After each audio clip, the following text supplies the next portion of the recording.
Hello everyone, आप सभी का स्वागत है एक बार फिर से आपके अपने यूट्यूब चैनल विलेजर्स कॉन्सेप्ट में। तो फ्रेंड्स, आ गए हैं एक और नए सेट के साथ। जैसा कि आप लोग जानते हैं कि अभी हम लोग रुक्मिणी पब्लिकेशन की तरफ से जो वॉल्यूम 2 मॉडल प्रैक्टिस सेट निकाला गया है बिहार पुलिस कांस्टेबल लिखित एग्जाम 2023 के लिए, आज हम लोग उसका चौथा प्रैक्टिस सेट जो है कवर करेंगे। इससे पहले हम लोग 3 सेट जो है पूरा कर चुके हैं। तो चलिए शुरू करते हैं आज का सेशन। लेकिन उससे पहले आप लोग हमारे चैनल पर नए हैं तो इस चैनल को एक बार सब्सक्राइब जरूर कर लीजिएगा और बगल में बेल आइकन होगा, उसको प्रेस करना बिल्कुल मत भूलिएगा। वीडियो अच्छी लगे तो एक लाइक ज़रूर कर दीजिएगा और अपने दोस्तों में भी इसको ज़रूर शेयर कर दीजिएगा। चलिए शुरू करते हैं आज का सेशन और देखते हैं टेस्ट सीरीज 4 का पहला क्वेश्चन।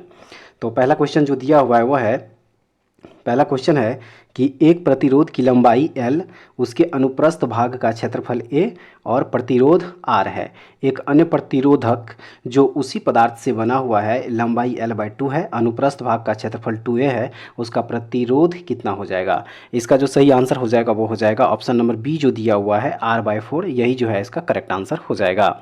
उसके बाद अब आइए हम लोग देखेंगे अगला question, question number 2। Question number 2 में कह रहा है कि निम्नलिखित में से कौन सी यांत्रिक तरंगें हैं? 4 ऑप्शन दिया हुआ है, सही आंसर हो जाएगा इसका ऑप्शन नंबर ए जो दिया हुआ है ध्वनि तरंगे। ध्वनि तरंगे जो है यहाँ पे क्या हो जाएगा, एक यांत्रिक तरंगे हैं। तो ऑप्शन नंबर ए जो है इस क्वेश्चन का सही आंसर हो जाएगा। अगला क्वेश्चन दिया हुआ है कि यदि दो क्रमिक शीर्षों के बीच की दूरी एल है तो उनकी तरंग दैर्घ्य को व्यक्त किया जा सकता है किसके द्वारा? सही आंसर हो जाएगा इसका एल के द्वारा। किसके द्वारा? उनकी तरंग दैर्घ्य को किसके द्वारा व्यक्त किया जा सकता है? तो एल के द्वारा जो है व्यक्त किया जा सकता है। ऑप्शन नंबर बी जो है सही हो जाएगा। उसके बाद देखेंगे अगला क्वेश्चन, क्वेश्चन नंबर 4 में दिया हुआ है कि सघन माध्यम में प्रवेश करने पर प्रकाश की गति में परिवर्तन को कहा जाता है क्या? सघन माध्यम में प्रवेश करने पर प्रकाश की गति में परिवर्तन को क्या कहा जाता है? सही आंसर है इसका अपवर्तक सूचकांक। क्या कहा जाता है? अपवर्तक सूचकांक कहा जाता है। ऑप्शन नंबर बी जो है सही हो जाएगा। अब आइए अगला क्वेश्चन देखते हैं। अगला क्वेश्चन, क्वेश्चन नंबर 5 कह रहा है कि एक धनावेशित वस्तु और ऋण आवेशित वस्तु को समीप लाने पर उनके बीच लगेगा क्या? सही आंसर है इसका ऑप्शन नंबर ए आकर्षण बल। क्या लगेगा उसके बीच में? आकर्षण बल लगेगा। उसके बाद नेक्स्ट क्वेश्चन है what is the type of report? सही है इसका answer option number a formal. What is the type of report जो है क्या हो जाएगा? फॉर्मल हो जाएगा। फॉर्मल और इनफॉर्मल जो है यह 2 टाइप है रिपोर्ट्स का, ठीक है। तो ऑप्शन नंबर ए जो दिया हुआ है फॉर्मल, ये इसका क्या हो जाएगा? सही आंसर हो जाएगा। उसके बाद अगला क्वेश्चन है क्वेश्चन नंबर 7। क्वेश्चन नंबर 7 में कह रहा है कि रिपोर्ट्स शुड प्रीफरेबली राइट। सही है इसका ऑप्शन नंबर ए जो दिया हुआ है सीक्वेंसिया मैनर। क्या हो जाएगा इसका? सीक्वेंसिया मैनर जो है इसका सही आंसर हो जाएगा। उसके बाद अगला क्वेश्चन 8 नंबर में कह रहा है कि साफ साफ कहने वाला, साफ साफ कहने वाला क्या कहलाता है? सही है इसका ऑप्शन नंबर डी जो दिया हुआ स्पष्टवादी। स्पष्टवादी जो है सही आंसर हो जाएगा। साफ साफ कहने वाले को क्या कहा जाता है? स्पष्टवादी कहा जाता है, याद रखिएगा। नेक्स्ट है कि उत्पत्ति की दृष्टि से शब्दों के कितने भेद है?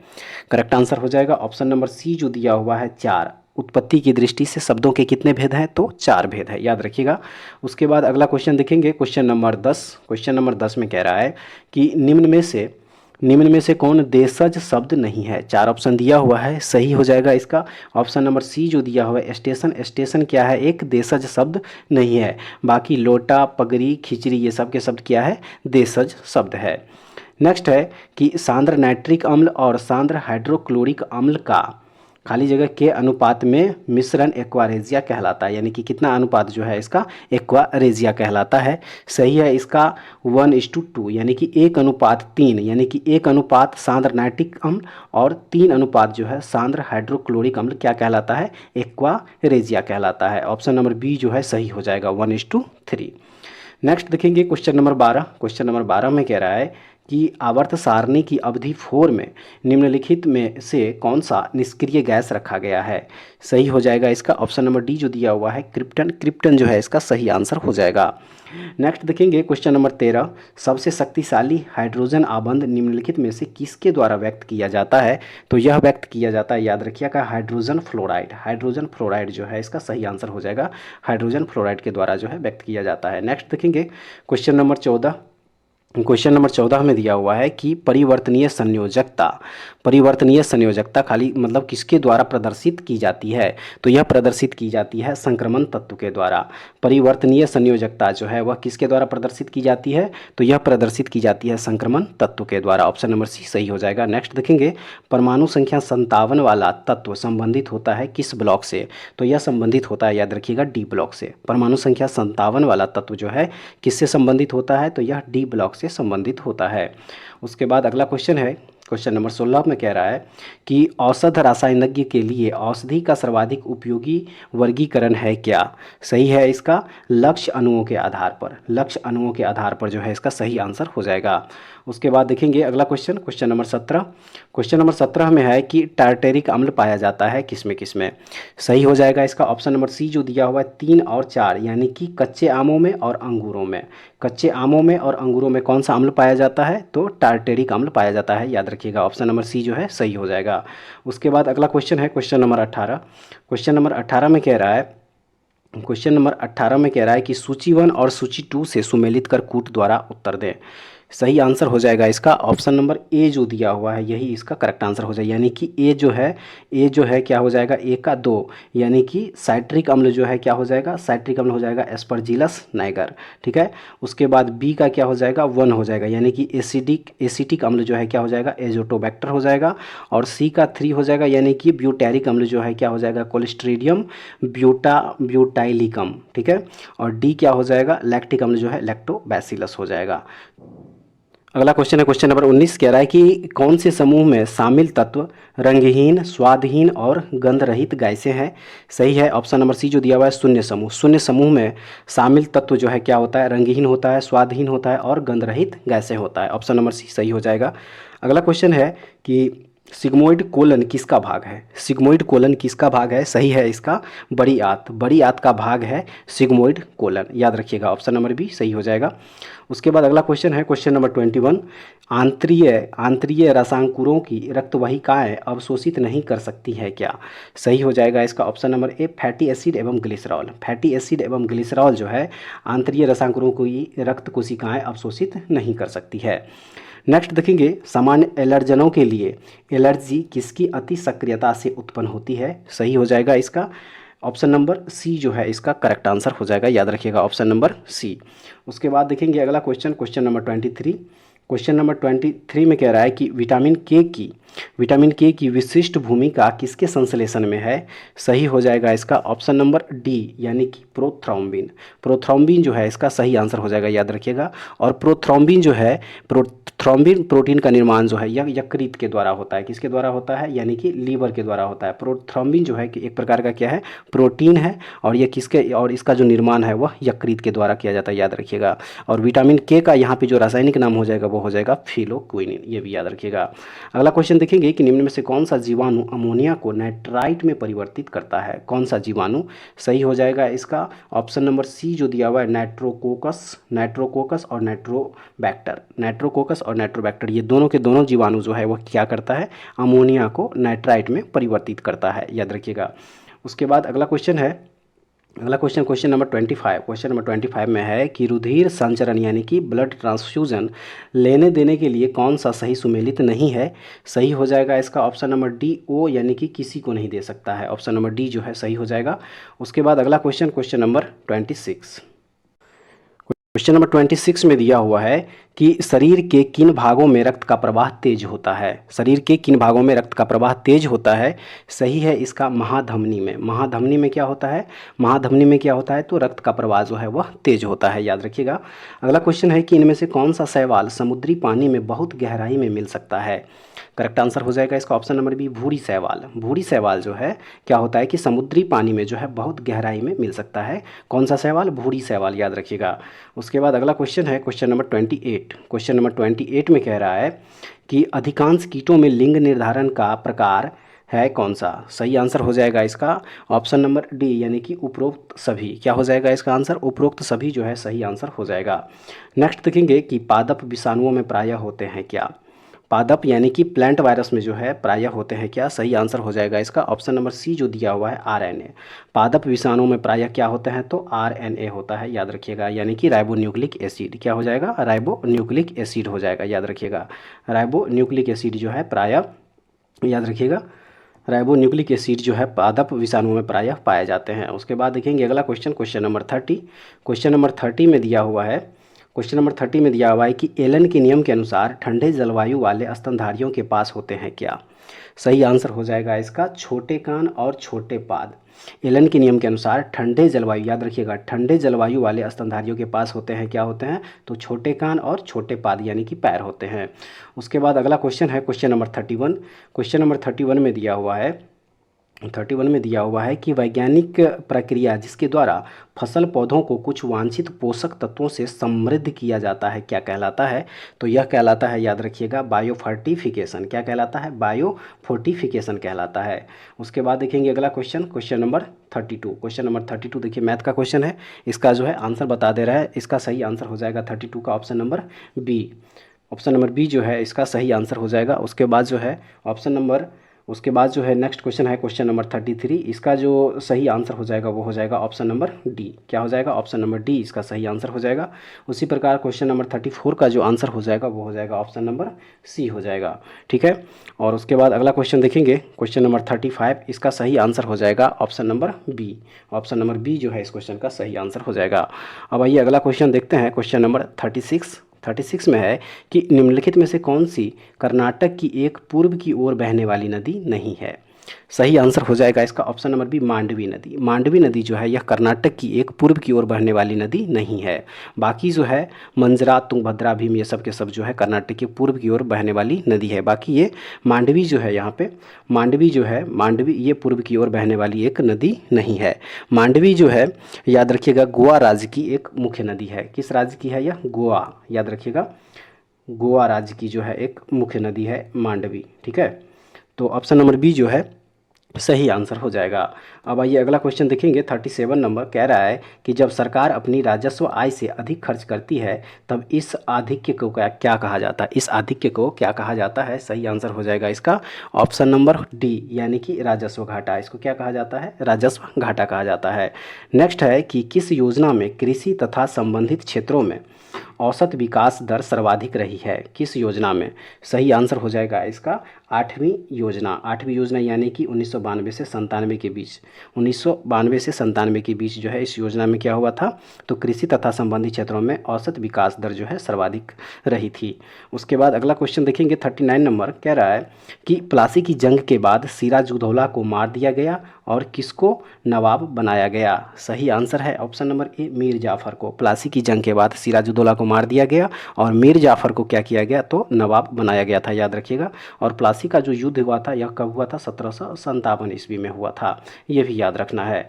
नेक्स्ट है क्वेश्चन नंबर 40 कह रहा है कि 1919 में महात्मा गांधी ने प्रस्तावित खाली जगह यानी कि प्रस्तावित किसके खिलाफ एक राष्ट्रव्यापी सत्याग्रह आंदोलन चलाने का फैसला लिया था? सही है इसका रॉलेट एक्ट के विरुद्ध। रॉलेट एक्ट के विरुद्ध 1919 में महात्मा गांधी ने प्रस्तावित रॉलेट एक्ट के खिलाफ एक राष्ट्रव्यापी सत्याग्रह आंदोलन चलाने का फैसला लिया था। ऑप्शन नंबर बी जो है सही हो जाएगा। उसके बाद देखेंगे अगला क्वेश्चन, क्वेश्चन नंबर दिया हुआ 41, मैथ का क्वेश्चन है। इसका सही आंसर हो जाएगा ऑप्शन नंबर डी, ठीक है। ऑप्शन नंबर डी जो है इसका सही आंसर हो जाएगा। नेक्स्ट है, राज्यसभा के सदस्य के रूप में चुने जाने के लिए किसी व्यक्ति की न्यूनतम आयु कितनी होनी चाहिए? सही है इसका ऑप्शन नंबर सी, 30 वर्ष। राज्यसभा के सदस्य के रूप में चुने जाने के लिए किसी व्यक्ति की जो न्यूनतम आयु है वह कितनी होनी चाहिए? तो 30 वर्ष होनी चाहिए। उसके बाद देखेंगे अगला क्वेश्चन, क्वेश्चन नंबर 43 में कह रहा है कि किस संवैधानिक संशोधन अधिनियम में शहरी स्थानीय शासन से संबंधित संवैधानिक प्रावधान किए गए थे?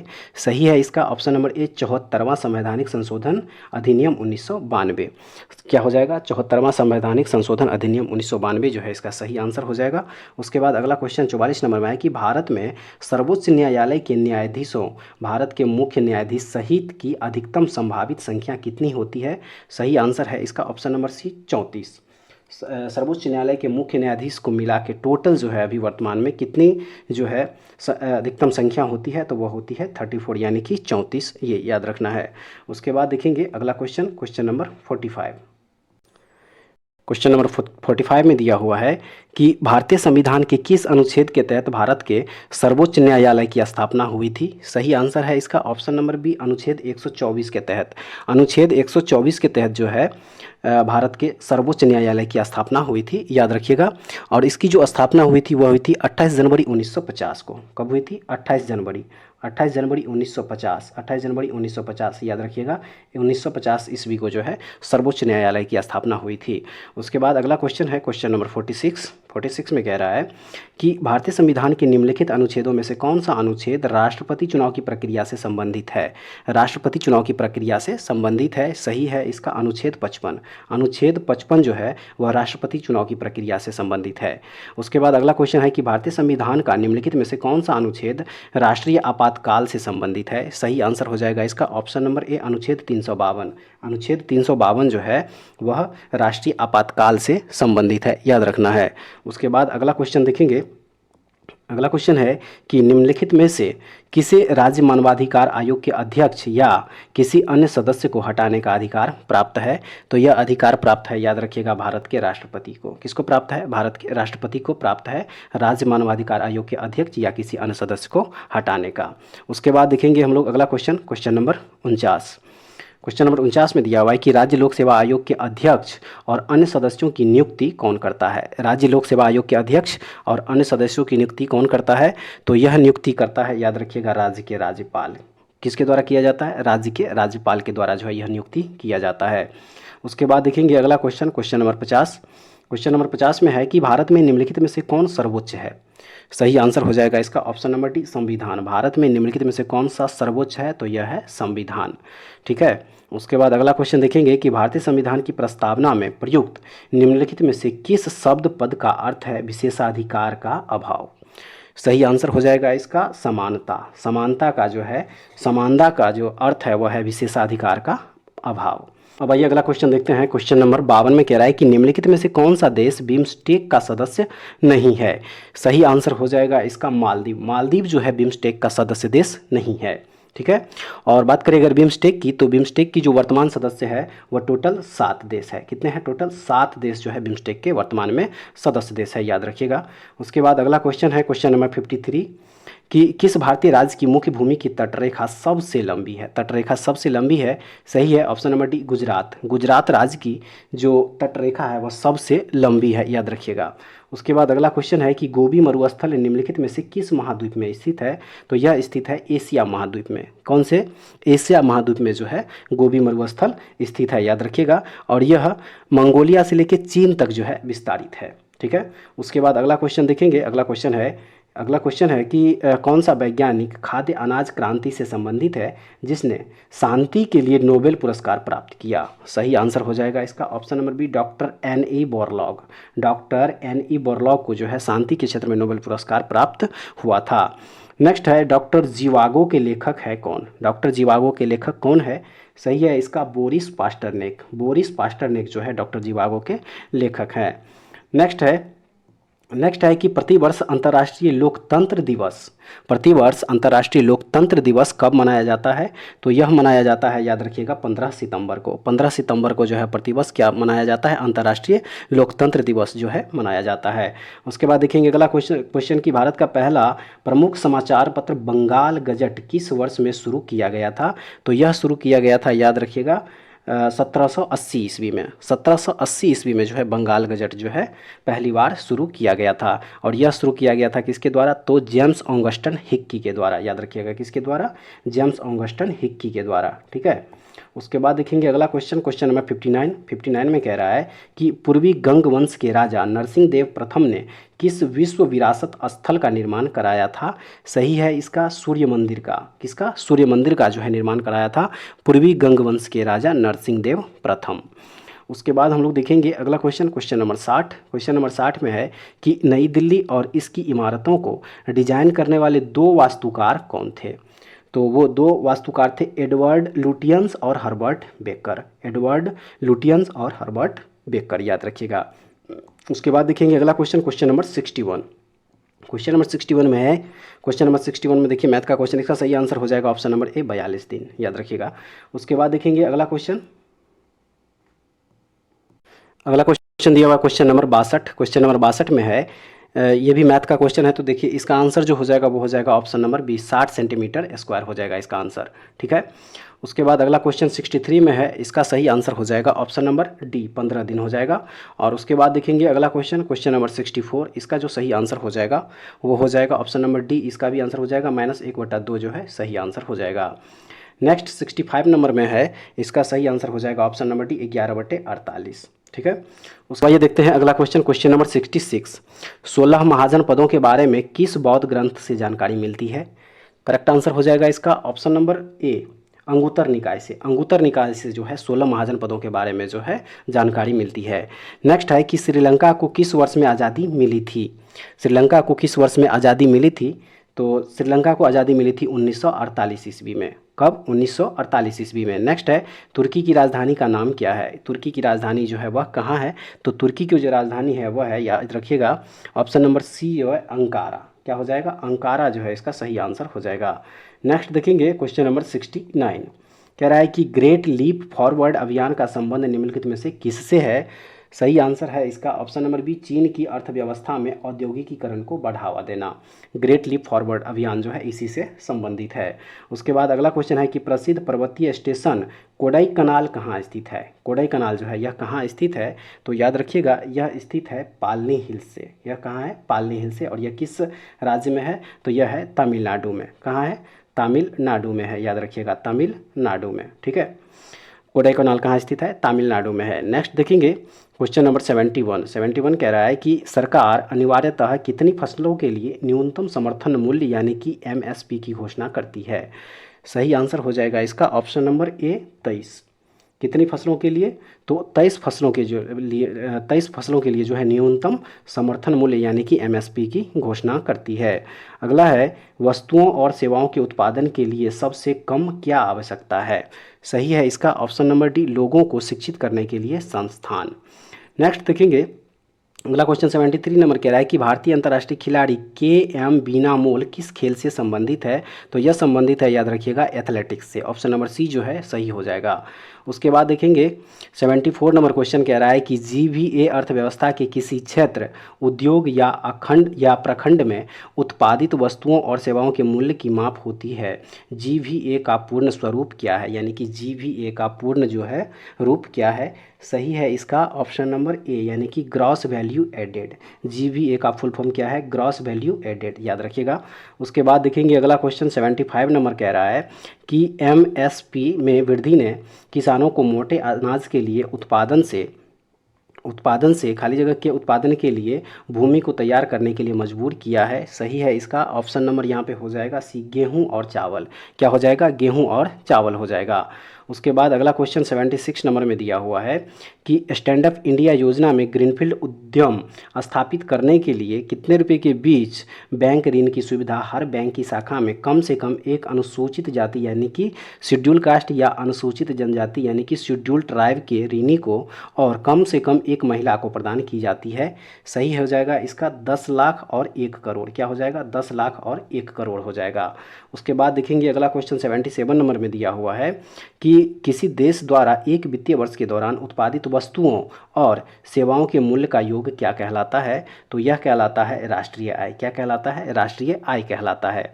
उसके बाद अगला है कि कौन सा पुरस्कार विश्व आर्थिक मंच द्वारा कलाकार को दिया जाता है जो कला के माध्यम से विश्व की स्थिति में सुधार लाना चाहते हैं? इसका जो सही आंसर हो जाएगा वो हो जाएगा क्रिस्टल पुरस्कार। क्या हो जाएगा? क्रिस्टल पुरस्कार हो जाएगा।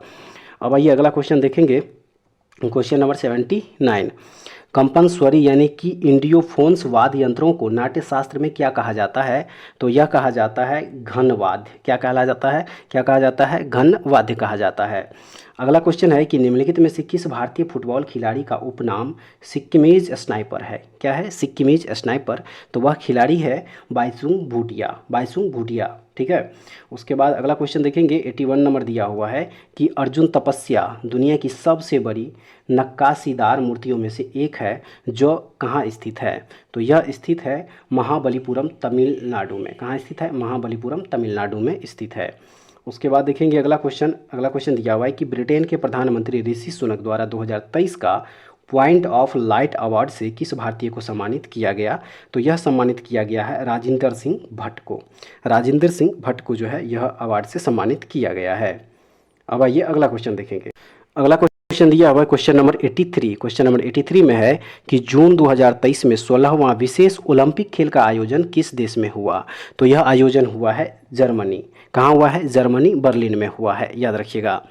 बात करें अगर इसकी 2025 में, तो 2025 में जो यह इटली में प्रस्तावित है।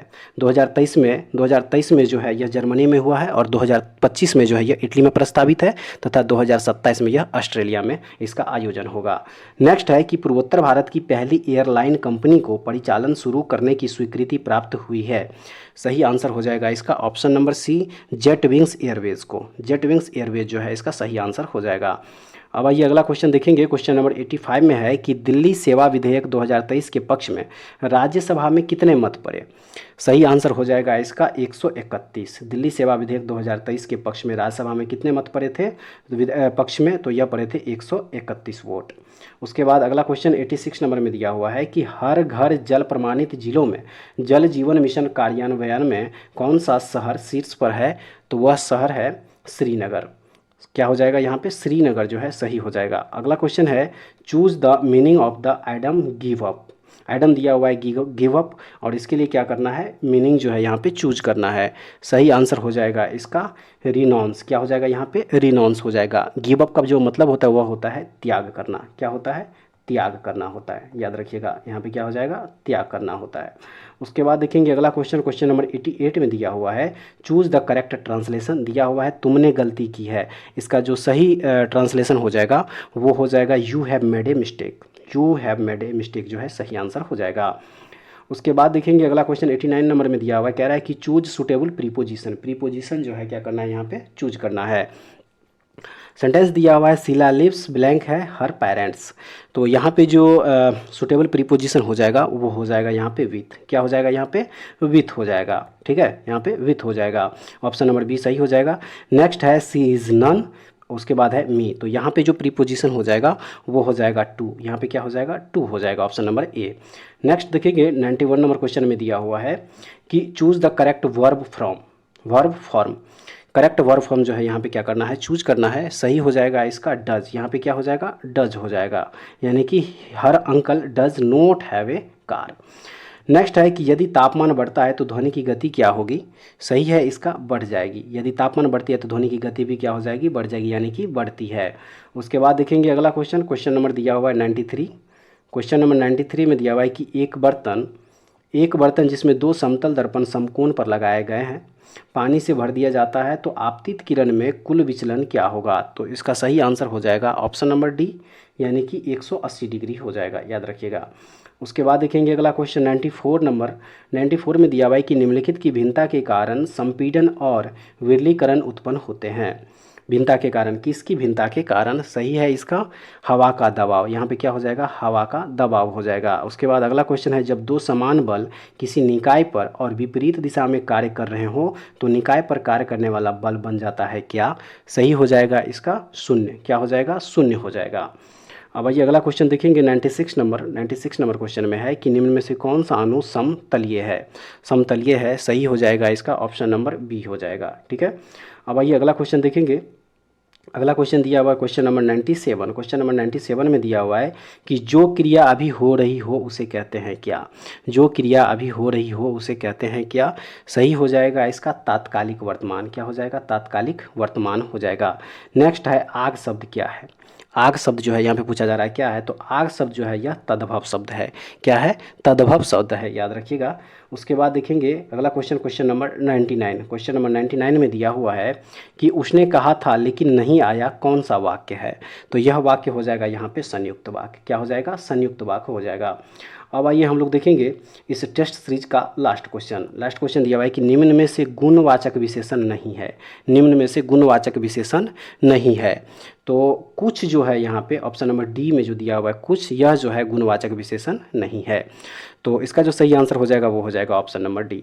तो फ्रेंड्स ये था आज का टेस्ट सीरीज 4 जो है यह था।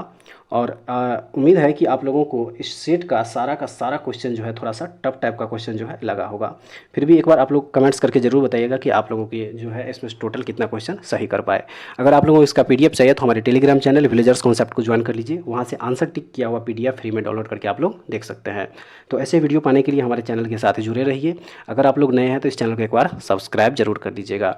नेक्स्ट वीडियो में दोबारा फिर से मिलेंगे, तब तक के लिए जय हिंद।